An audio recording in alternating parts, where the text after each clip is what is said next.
दोस्तों नमस्कार, मैं हूं एसबी सिंह उजागर और आप देखना शुरू कर चुके हैं रत्न शिखा टाइम्स पर पोल्ट्री संसार।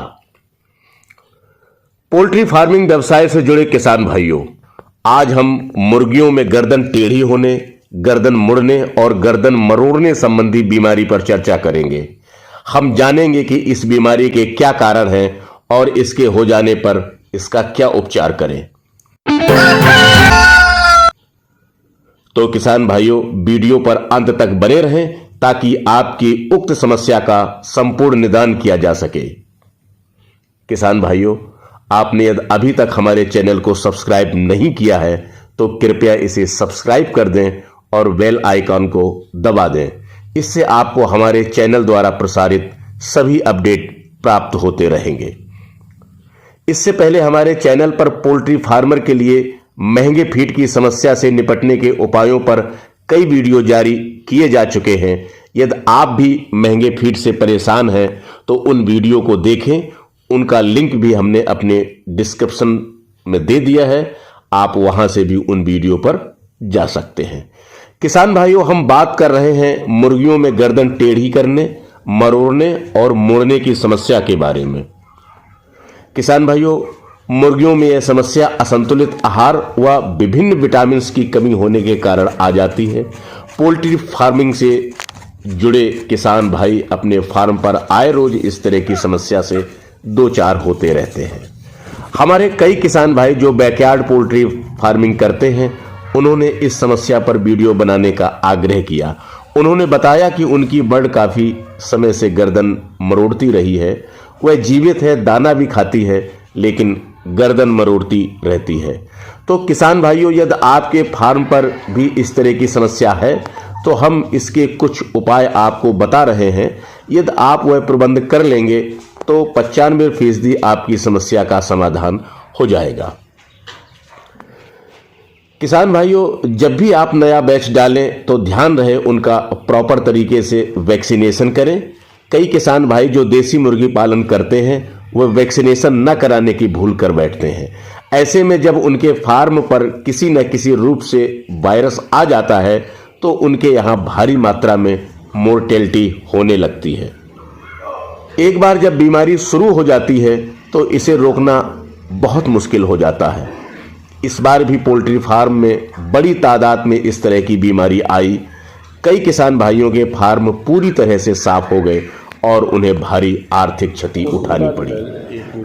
किसान भाइयों, गर्दन टेढ़ी होने और बर्ड्स द्वारा उसे मरोड़ने के 2-3 प्रमुख कारण हैं।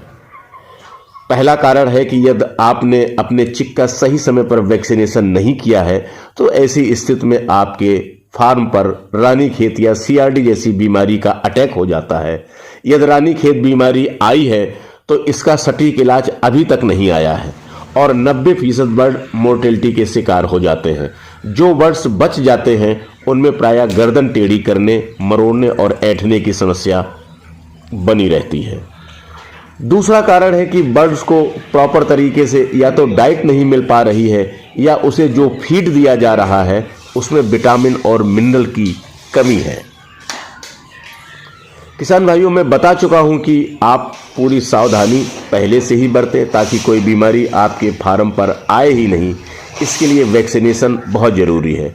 आप समय समय पर वैक्सीनेशन कराते रहें। पहले 1 सप्ताह के अंदर, फिर 14 दिनों के अंदर, फिर 28 दिनों के अंतराल पर अपने बर्ड्स को वैक्सीन लगवाएं। बर्ड्स की फीडिंग सही करें, उन्हें प्रोटीन और मिनरल से भरपूर आहार दें। यदि आप देसी मुर्गी पालन कर रहे हैं तो उन्हें समय समय पर हरा चारा भी देते रहें। इससे उनके अंदर कई तरह के विटामिन और मिनरल प्राकृतिक रूप से मिल जाएंगे और आपकी महंगे फीड की समस्या भी एक हद तक हल हो जाएगी। इसके अलावा किसान भाई अपने पशु चिकित्सक की सलाह से कुछ दवाइयां भी उन्हें दे सकते हैं। विटामिन और मिनरल्स की कई दवाइयां आजकल आ रही हैं। आपका चिकित्सक जिस दवा का या टॉनिक की सलाह दे, आप उसे नज़दीकी स्टोर से खरीद कर अपने बर्ड्स को दे सकते हैं। उनके फीड में अथवा पानी में कभी कभी नमक भी आप दे सकते हैं। दोस्तों, जावेद पोल्ट्री फार्मिंग के नाम से इस व्यवसाय से जुड़े जावेद जी इस बीमारी से संबंधित एक दवा रिकमेंड कर रहे हैं। आप चाहें तो अपने चिकित्सक से परामर्श कर वह दवा भी इस बीमारी से प्रभावित बर्ड्स को दे सकते हैं। यह बहुत ज़्यादा महंगी नहीं है और बहुत आसानी से हर वेटनरी स्टोर पर मिल जाती है। अस्सलाम वालेकुम दोस्तों, उम्मीद है आप सब खैरियत से होंगे। जैसा कि आपको थंबनेल से पता चल ही गया है कि आज हम किस बारे में बात करने वाले हैं। तो आज हम बात करेंगे, जैसा कि आप देखते हैं हमारे बर्ड्स में एक प्रॉब्लम आती है कि जब हमारा बर्ड जो है अपनी जो मुंडी होती है, गर्दन उसको घुमा लेता है, राउंड उनकी मुंडी जो है टर्न हो जाती है और उसको खाने पीने में प्रॉब्लम होती है। तो ये क्यों होता है? जब उसके अंदर विटामिन की जो प्रॉब्लम, विटामिन अगर कम हो गया, उसको प्रॉपर डाइट नहीं मिल रही है, प्रॉपर विटामिन नहीं मिल रहा है, तो उसकी वजह से उसके अंदर में विटामिन की कमी होने की वजह से क्या होता है, उनकी जो गर्दन है, उनकी जो गर्दन होती है वो टेढ़ी हो जाती है। उसके लिए हमें क्या है, उनको विटामिन देना बहुत ज़रूरी होता है। और सबसे अच्छी है वाइसिनरल करके, जैसा कि आप स्क्रीन पे देख रहे हैं इसकी फ़ोटो, ये वाइसिनरल करके आपको अपने जो मेडिकल शॉप है वहाँ पर भी आसानी से मिल जाएंगी। तो ये हमें देना होता है। तो ये वाइसिनरल जो है किस तरीके से हमें देना है, अगर आपका बर्ड छोटा है, 2 या 4 दिन का बर्ड्स है, तो आप उसे 2 ड्रॉप, जिस तरीके से मैंने देखा हुआ है, आपको ये ड्रॉप भी आसानी से अपने घर पर मिल जाएगा। ये जो ड्रॉप है, इस ड्रॉप जैसा कि आप इसको ले लें और 2 बूंद उसके चोंच में उसको डायरेक्ट दे दे। तो इससे क्या होगा कि उनकी जो विटामिन की दवा, ये डेली आपको देना है, एक टाइम देना है, सुबह में या शाम में, जो भी आपका टाइम है उस टाइम पे इसको देना होता है। तो उससे क्या होगा, आपकी जो उसमें जो विटामिन की कमी है अपने बर्ड्स में वो पूरी हो जाएंगी और धीरे धीरे उसकी जो गर्दन टेढ़ी है वो सीधी हो जाएंगी। और एक बात दोस्तों, जब भी अपने बर्ड्स की गर्दन टेढ़ी है तो उसको गर्मी में रखें, यानी कि ठंड में ना रखें। ठंड की वजह से उनको और प्रॉब्लम होती है और वो और डिफ़िकल्ट हो जाता है और उनकी गर्दन टेढ़ी हो जाती है। जैसा कि हम कैसे लकवा कहते हैं, लकवा जैसा हमको हो जाता है ठंड में रहने से और वो बढ़ता है, उसी तरीके से बर्ड्स में भी ये प्रॉब्लम देखी जाती है कि ठंड की वजह से उनको प्रॉब्लम होती है। तो उनको गर्म में रखें या फिर आप 60 वेट का या 40 वेट का एक बल्ब लगाकर उसको अलग सेपरेट रख दें। इसके अलावा किसान भाई पशुपालन विभाग में तैनात कुक्कुट रोग नियंत्रण से संबंधित अधिकारियों से परामर्श कर सकते हैं। वह लोग स्पेशली इसी काम के लिए बैठाए गए हैं। नमस्कार, मेरा नाम डॉक्टर आशीष सिंह है। मैं एक पशु चिकित्सा अधिकारी हूँ। आज मैं आपको किसान बंधुओं को और ख़ास करके मुर्गी पालक किसान बंधुओं को रानीखेत बीमारी के बारे में, उसके निदान के बारे में, उपचार के बारे में थोड़ा अवगत कराना चाहता हूँ। रानीखेत बीमारी एक विषाणु जनित रोग है जो लगभग सभी क्षेत्रों में ये बीमारी पाई जाती है। विषाणु जनित रोग होने के कारण इस बीमारी का अभी तक कोई जड़ से समाप्त करने की कोई ऐसी दवा अभी तक निर्मित नहीं हुई है।